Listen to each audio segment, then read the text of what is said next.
देश के आधे से ज्यादा राज्यों में मानसून की बारिश आफत बनी हुई है और इस बीच मौसम विभाग ने कई राज्यों में आने वाले दिनों के लिए बारिश का रेड अलर्ट जारी किया।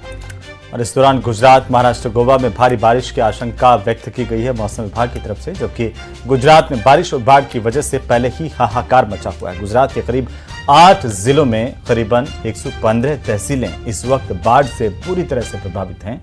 कई इलाकों में एनडीआरएफ ने मोर्चा संभाला हुआ है।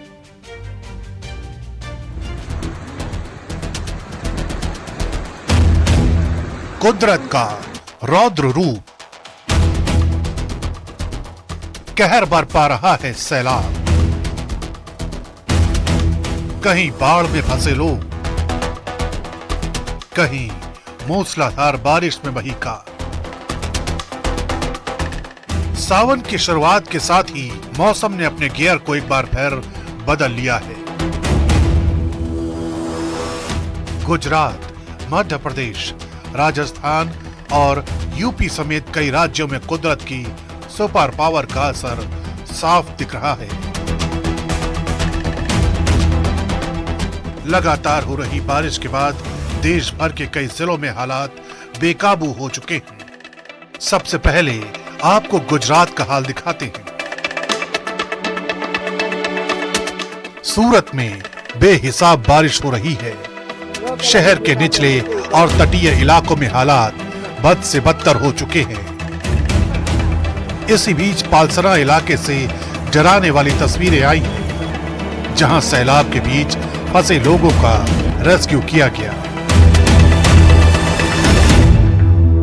बालेश्वर इलाके से आई इन तस्वीरों को भी देख लीजिए। सैलाब का पानी लोगों की कमर तक जा पहुंचा है।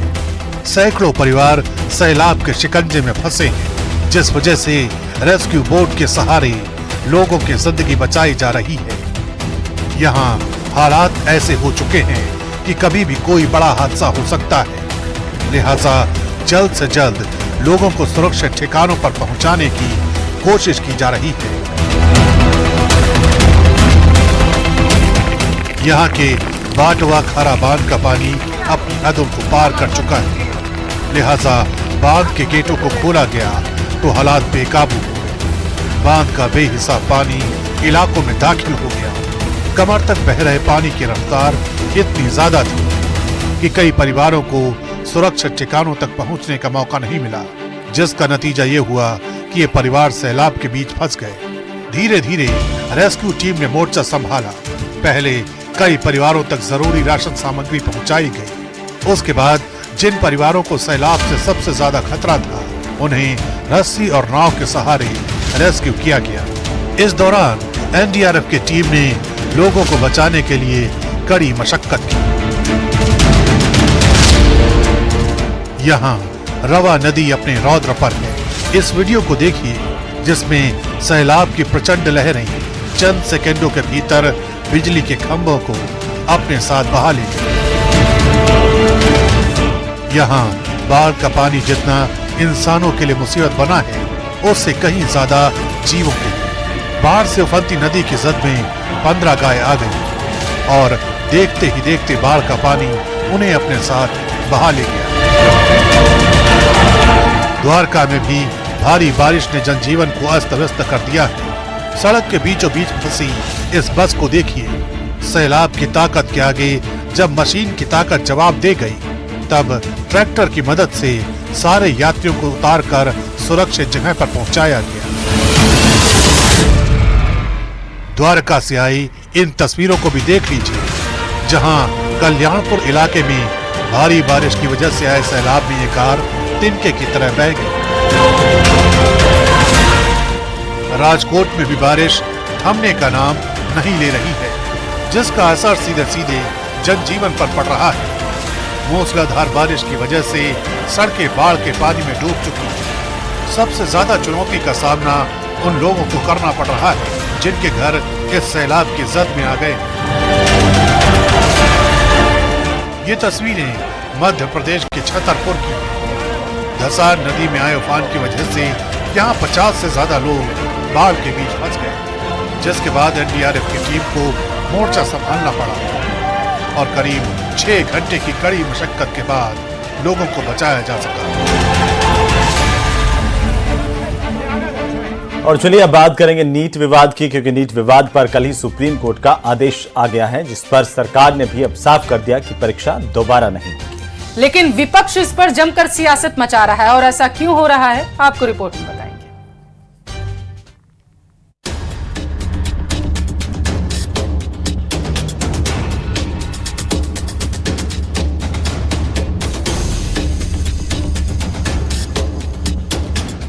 नीट यूजी के लिए सुप्रीम कोर्ट का आदेश पहले ही आ गया है, जिसमें साफ साफ आदेश है कि नीट यूजी की परीक्षा दोबारा नहीं होगी।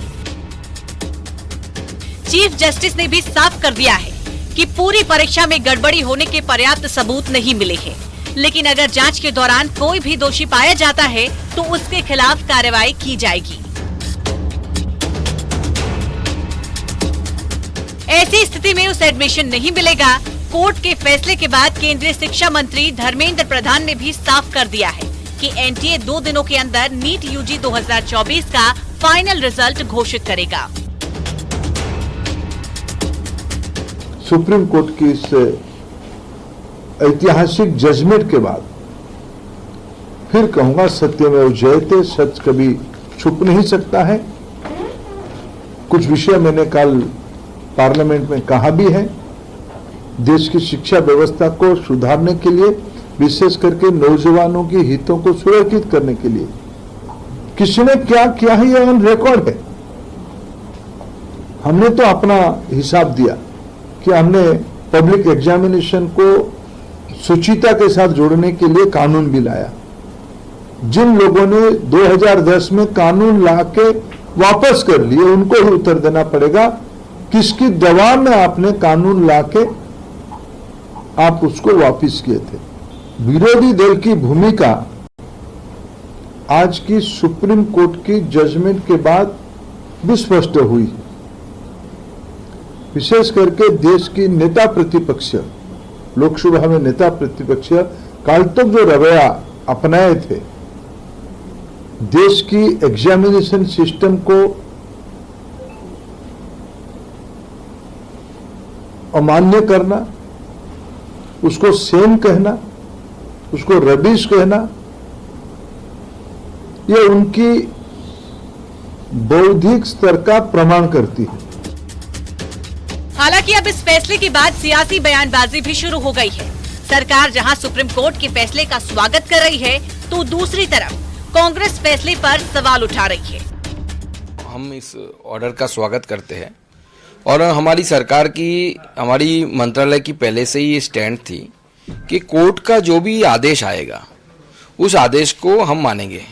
हमारे माननीय मंत्री श्री धर्मेंद्र प्रधान जी ने भी बार बार ये दोहराया है, हाउस में भी उन्होंने बोला है कि हम कुछ हाइड नहीं करना चाहते, पूरा इन्वेस्टिगेशन हो, और सीबीआई इन्वेस्टिगेशन कर भी रही है। शायद लगता है जांच एजेंसियों ने पूरी तरह से जांच के जो तथ्य थे वो सामने सुप्रीम कोर्ट ने नहीं रखे होंगे, क्योंकि सीबीआई सरकार के इशारे पर काम करती है और सरकार एनटीए को बचाना चाहती है। पहले दिन से देश के शिक्षा मंत्री झूठ बोलते चले जा रहे हैं, संसद से लेकर सदन से लेकर हर जगह पर। तो स्वाभाविक है कि कहीं ना कहीं सरकार एनटीए के चेयरमैन जोशी को बचाना चाहती थी। कांग्रेस के साथ अन्य विपक्षी दलों की तरफ से भी सुप्रीम कोर्ट के फैसले पर सवाल उठ रहे हैं। That in every examination during the course of this government, there are leaks not justly in the NEET exam, but in every exam in every state. The question is who is involved, for whose benefit is this government, and this is all happening in BJP ruled states mostly. Supreme court को भी पता होना चाहिए देश में क्या चल रहा है। एक आखिरी आशा का किरण सुप्रीम कोर्ट था, अगर वो किरण भी हमें कोई दिशा नहीं दे रहा है तो हम कहाँ जाएंगे? क्या दबाव है क्या कोर्ट के ऊपर? लेकिन नीट यूजी पेपर लीक पर सुप्रीम कोर्ट के फैसले का समर्थन करते हुए केंद्रीय मंत्री किरेन रिजिजू ने राहुल गांधी पर सियासत करने का आरोप लगाया है। साथ ही विपक्ष के बेवजह हंगामे को गलत बताया है।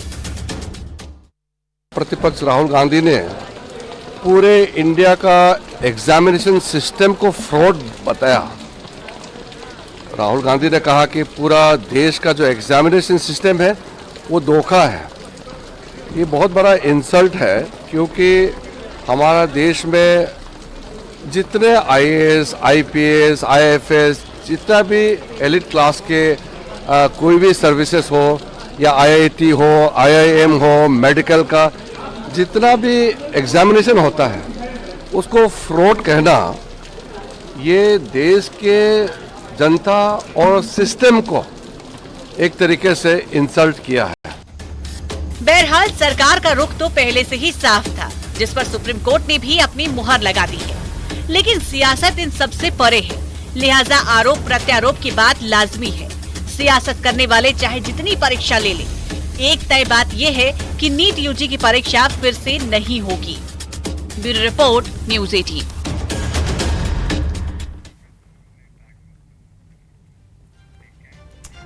यहाँ रुकेंगे एक छोटे से ब्रेक के लिए। हम दोनों को दीजिए इजाजत। नमस्कार।